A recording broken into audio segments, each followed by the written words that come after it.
Bonjour à tous et bienvenue dans le héros du Wargame, le JT de la chaîne 40 000 Wargamers, en partenariat avec Planète Wargame. Cette semaine dans votre JT du hobby, le premier de 2021, un petit point Covid-Brexit, Warhammer 40 000 avance quand même mais à la vitesse d'un Poxwalker, un aperçu de ce que Slaanesh nous réserve pour AOS, une annonce en fer de lance des temps anciens et des hommes lézards pour Underworld. Avant de nous lancer à corps perdu dans les news de notre hobby, 40 000 Wargamers TV et l'ensemble de l'équipe du héros du Wargame tenaient à vous souhaiter à tous une excellente année 2021. Nous espérons tous pouvoir nous retrouver dans nos clubs, associations et tournois autour d'une table de jeu. C'est une période plus que difficile, alors tenez bon. En préambule, nous souhaitons aussi dissiper un petit malentendu, suite à des remarques faites sur notre logo qui serait trop proche de celui de secteur Gallicus.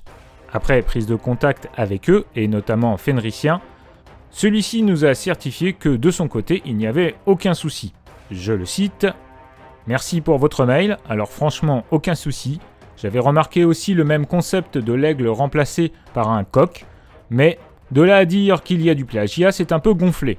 Donc aucun souci pour nous, longue vie à vous, bonne continuation à tous. » Bref, le Logogate est bel et bien terminé. Pendant qu'on y est, et puisqu'on est dans une logique de dissipation, le nom 40K Wargamer n'a pas été choisi dans une quelconque logique putaclic, c'est juste un clin d'œil au nombre approximatif de Wargamers en France, comme 30 millions d'amis ou 60 millions de consommateurs. Vous voyez l'idée. Donc, à bon entendeur, bonjour chez vous. Voilà, ceci étant dit, passons aux news. Games Workshop nous a gratifié d'un petit communiqué pour nous informer du fait que, à cause du Brexit, mais aussi de la crise sanitaire actuelle, le rythme de sortie serait ralenti. J'ai presque envie de vous dire que c'est une bonne nouvelle si on considère que un peu plus de temps entre les sorties nous permettra de davantage savourer celle-ci. Donc, le rythme sera d'une sortie par mois pour ce qui est des codex 40K pour AOS, compté février avec notamment une foule de nouvelles figurines. Games Workshop nous précise aussi qu'il n'y aura pas d'augmentation de prix pour ce premier trimestre 2021. Ils avaient sans doute déjà anticipé, mais ça, c'est pas dans l'article. Alors pour janvier, en 40K, nous avons déjà eu une belle fac. Nous ne reviendrons pas davantage dans cette vidéo sur cette fac, car nous l'avons déjà traité dans une vidéo disponible sur le site 40K Wargamer TV.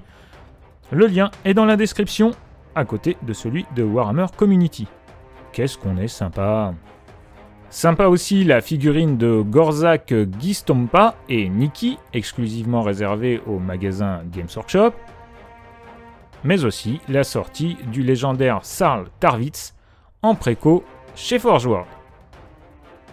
En ce qui concerne les codex, enfin ils arrivent, la Death Guard sera en précommande le 16 janvier, nouvelle règle bien sûr, mais aussi la confirmation des plaques compagnie, assurant ainsi la persistance d'une faction qui se veut à part entière dans l'univers de 40K. On y retrouve ce qui avait été annoncé, Plague Marines à 2 points de vie, Terminator à 3 points de vie, etc. Mais aussi le fait de réduire les dégâts de 1. Bref, ceci additionné au changement de règles touchant le tour 5, gageons que la Death Guard va avoir des cartes à jouer. 2021 sera aussi l'occasion pour Games Workshop de sortir une nouvelle boîte avec ses classiques figurines exclusives.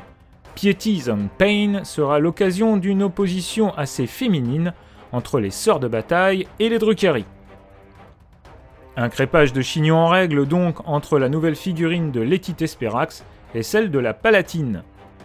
Comme toujours pour ce genre de produit, le prix sera déterminant. Pour autant, avec la sortie annoncée du nouveau codex Drukhari, c'est une bien bonne nouvelle. Passons maintenant à AOS, avec d'autres jeunes femmes bien vénères, mais pas que. C'est en effet ici l'annonce de la sortie du Battletome Hedonite of Slaanesh. Certaines figurines nous avaient déjà été dévoilées, comme Sylvad, et franchement c'est du lourd. Cette armée s'annonce tout simplement magnifique. Sortie prévue en février, pour la fête des amoureux, c'est tellement romantique. Warhammer Community nous propose aussi de découvrir une future sortie de Slaanesh, avec la spectaculaire figurine du Lord of Gluttony. Guidé par le démon Lostchar, le seigneur de la gourmandise chevauche un somptueux palanquin, ou char, tiré par deux sortes de trolls mutants. Une figurine dantesque et magnifique, ça promet.